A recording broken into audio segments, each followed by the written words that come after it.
नमो बुद्धाय। क्या आपका मन अक्सर भटकता है? क्या ऐसा होता है कि आप करना कुछ और चाहते हैं लेकिन आपका मन आपको किसी और दिशा में खींच ले जाता है? क्या रात को सोते समय विचारों का तूफान आपको सोने नहीं देता? अगर आपका जवाब हाँ है तो आज का यह वीडियो आपके जीवन को हमेशा के लिए बदलने वाला है।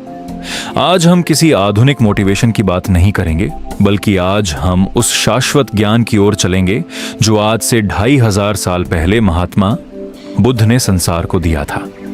हम जानेंगे कि भगवान बुद्ध के अनुसार इस चंचल, अशांत और अनियंत्रित मन को कैसे वश में किया जाए ताकि आप अपने जीवन के मालिक खुद बन सकें, न कि आपका मन आपका मालिक बन जाए। इसलिए अगले 1 घंटे के लिए दुनिया के सारे शोर को पीछे छोड़ दीजिए, एक शांत जगह पर बैठ जाइए और इस ज्ञान को अपने भीतर उतरने दीजिए।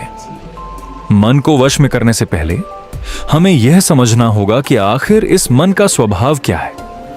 भगवान बुद्ध ने अपने शिष्यों को समझाते हुए एक बार कहा था कि हमारा मन एक जंगली बंदर की तरह है। एक ऐसा बंदर जो कभी शांत नहीं बैठ सकता, जो एक डाल से दूसरी डाल पर कूदता रहता है, जो कभी इस विचार को पकड़ता है तो कभी उस विचार को।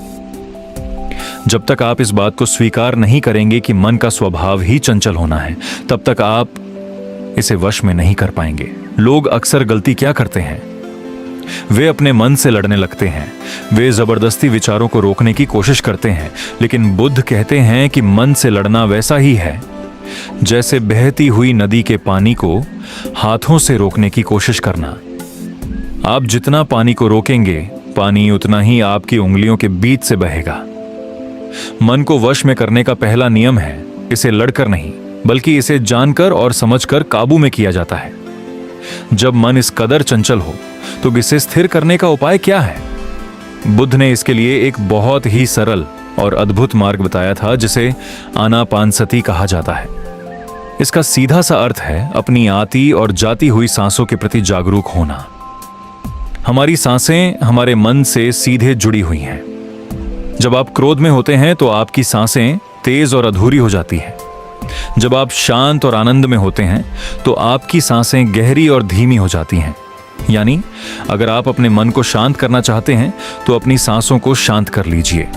आपको कुछ अलग से नहीं करना है, बस शांत बैठकर अपनी हर एक सांस को महसूस करना है। जब सांस भीतर जाए तो जानिए कि सांस भीतर जा रही है। जब सांस बाहर आए तो जानिए कि सांस बाहर आ रही है।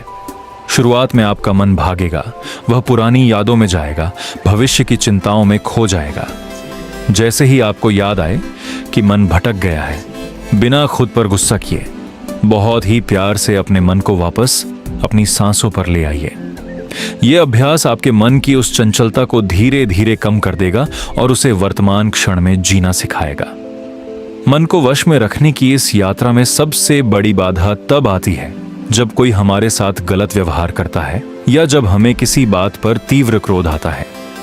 इस स्थिति से निपटने के लिए भगवान बुद्ध के जीवन का एक बहुत ही सुंदर दृष्टांत हमें हमेशा याद रखना चाहिए।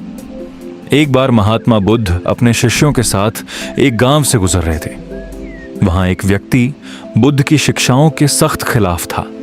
वह बुद्ध के सामने आया और उन्हें बहुत ही अपशब्द कहने लगा, उन्हें गालियां देने लगा और यहां तक कि उसने बुद्ध के ऊपर थूक भी दिया। बुद्ध के शिष्य आनंद को बहुत क्रोध आया, लेकिन बुद्ध शांत खड़े रहे। उनके चेहरे पर एक मंद मुस्कान थी। जब वह व्यक्ति थक गया तो बुद्ध ने बहुत ही मधुर स्वर में उससे पूछा, हे मित्र, यदि कोई व्यक्ति किसी को कोई उपहार देता है और सामने वाला व्यक्ति उस उपहार को स्वीकार नहीं करता, तो वह उपहार किसके पास रहता है? उस क्रोधी व्यक्ति ने कहा, जाहिर है वह उपहार देने वाले के पास ही रहेगा।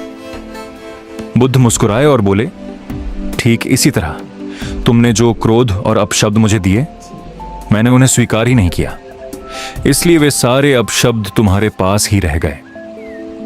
यह कहानी हमें सिखाती है कि जीवन में परिस्थितियां या लोग हमारे नियंत्रण में नहीं हो सकते, लेकिन उन परिस्थितियों पर हमारी क्या प्रतिक्रिया होगी, यह पूरी तरह से हमारे नियंत्रण में है। जब आप दूसरों के व्यवहार पर प्रतिक्रिया देना बंद कर देते हैं तो आपका मन अपने आप शांत और आपके वश में होने लगता है। मन को वश में करना कोई चमत्कार नहीं है जो एक रात में हो जाएगा। ये एक निरंतर चलने वाली प्रक्रिया है, एक साधना है। बुद्ध कहते थे कि जैसे एक एक बूंद से घड़ा भरता है, वैसे ही रोज के थोड़े थोड़े अभ्यास से मनुष्य का मन शुद्ध और एकाग्र होता है।